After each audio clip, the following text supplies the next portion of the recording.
Tuesday and a quiet one, not seeing any problems so far, but as we go a couple of days into this forecast, especially into around Thursday, that's where we start to see the potential of some stronger weather out there. I'm Chief Meteorologist Austin Onick, in for the vacationing Chip Chapman, and as we go throughout the rest of the week, more potential of rain and thunderstorms. A beautiful day today, looking from Lee Point just before lunchtime and showing again a few clouds off in the distance, a little bit hazy back toward the horizon on the right-hand side as we look toward Lookout Mountain, and no major problems with visibility here today. Roadway travel looking pretty good across much of the area, as we see again little in the way of problems for rainfall for now. Looking across the area for yesterday, temperatures were back in the mid-70s early on, and continuing to see some more problems with rainfall and maybe the potential of some flash flooding coming up in the near future. We'll talk about that in just a little while. Sunrise on Tuesday, courtesy of Phyllis Booth from Dalton, Georgia. Thank you very much for an excellent view there. Our West Shore home weather window picture of the day. If you've got pictures, send them along to us at pictures@wdef.com. More on Facebook, on Twitter, and on Instagram. Post your pictures to there and let us know about it, and we'll feature them as our picture of the day.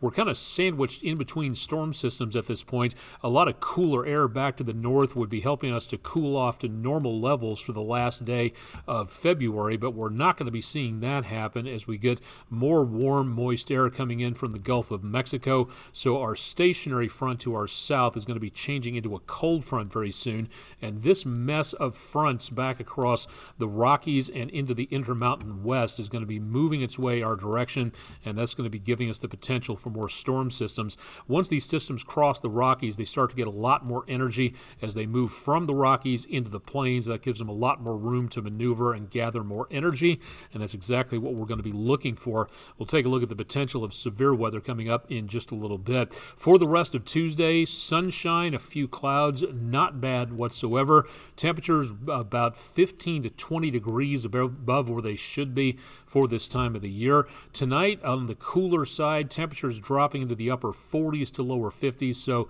jacket, light coat would be a good idea for the kids at the bus stop tomorrow, but the umbrella should not be necessary. A few speckles of rain showers coming up late Wednesday afternoon and evening, more prevalent as we go toward around News 12 at 11 coming up Wednesday evening. That's when chances of showers and thunderstorms will start to move into the Tennessee River Valley area, the bulk of which are going to be happening to our west and then moving our direction. So moving from unstable to relatively stable air, hopefully that'll help to kind of decrease the severe weather threat, but that's not a guarantee. We're going to have to be very weather aware in the next couple of days just to make certain that, again, we're keeping up to date on what's going on, but we'll talk about that in just a little while. The main line of the storm should be coming through by about 3 o'clock in the morning Eastern time as we go into Thursday morning. Cool-ish, but again, not doing too bad on the numbers there.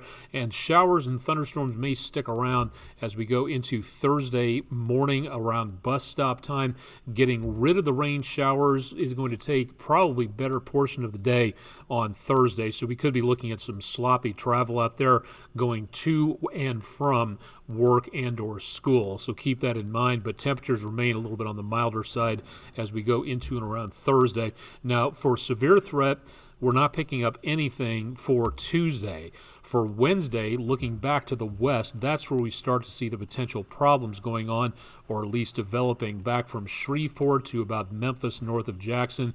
We have a slight risk category coming our direction. Now, for us in the News 12 viewing area, it's a little less. It's going to be a marginal threat, lower threat, but importantly, and most importantly, still a threat of severe weather. So that's something that we're going to have to watch. Now, that's Wednesday. Watch what happens as we go into Thursday. We start to see the danger avocado, as it's become to be nicknamed out there.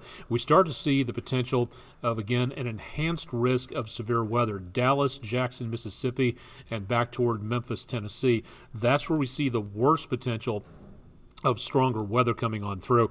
The Storm Prediction Center has already started to use words like significant outbreak in this area. So the main possibility of severe weather will be coming up again to our west. For us, that raises the possibility at least a little bit to a slight category. Now this is moving our direction, like we said, from the possibility of more unstable air here into more stable air here. That does not, again, damage the possibility of us getting some severe weather out of this, but anything that forms out here, we're going to have to watch very carefully as it gets a lot closer to us, especially Wednesday night into Thursday morning. Things will start to get more active out this way early on Wednesday, and then Wednesday into Thursday where we are. So this bears watching a lot into the next 24 hours, and this forecast will change very much as we go into the next couple of days as well.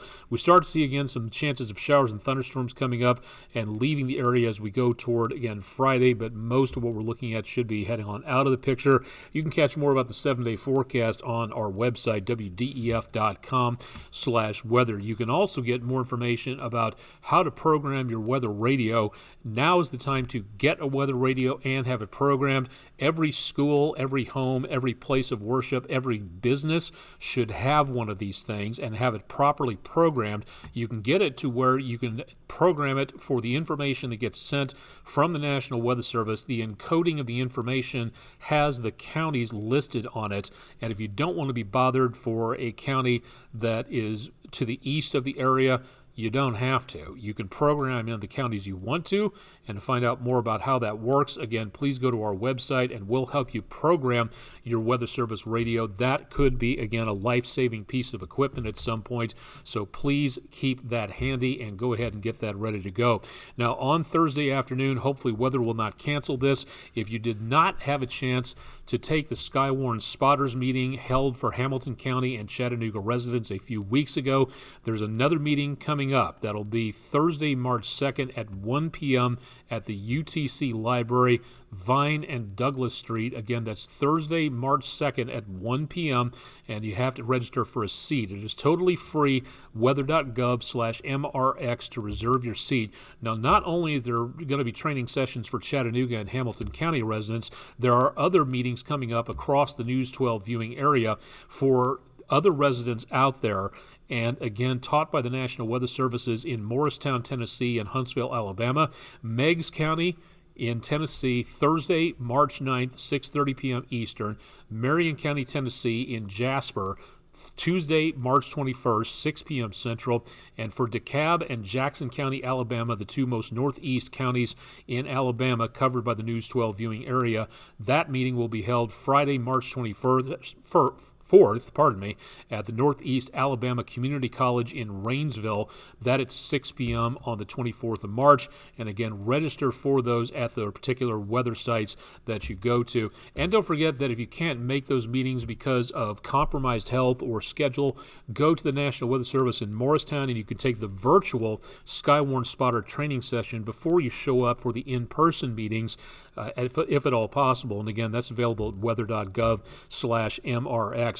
If you'd like to know more about our program from, again, News 12 to get our weather staff into your classrooms, we have the information available on our website, wdef.weather, Weather in the Classroom. If you'd like to know more about what I've done and what programs you can expect for the different age groups out there for the Food City Weather in the Classroom program. Everyone, Chief Meteorologist Austin Omick, a news segment we're introducing here for your online viewing pleasure and eventually going to be coming to your TV screen at some point. It's called the What I Want to Know Show, and we'd like to be able to introduce a lot of topics explaining more about what goes on with weather, science, technology. Again, also at wdef.com and available on my social media channels as well. You can find out everything from me tripping around the internet out there someplace, so find out more details on there. Again, Wednesday night, Thursday morning, that'll be the prime time for severe weather, so now is the time to get ready.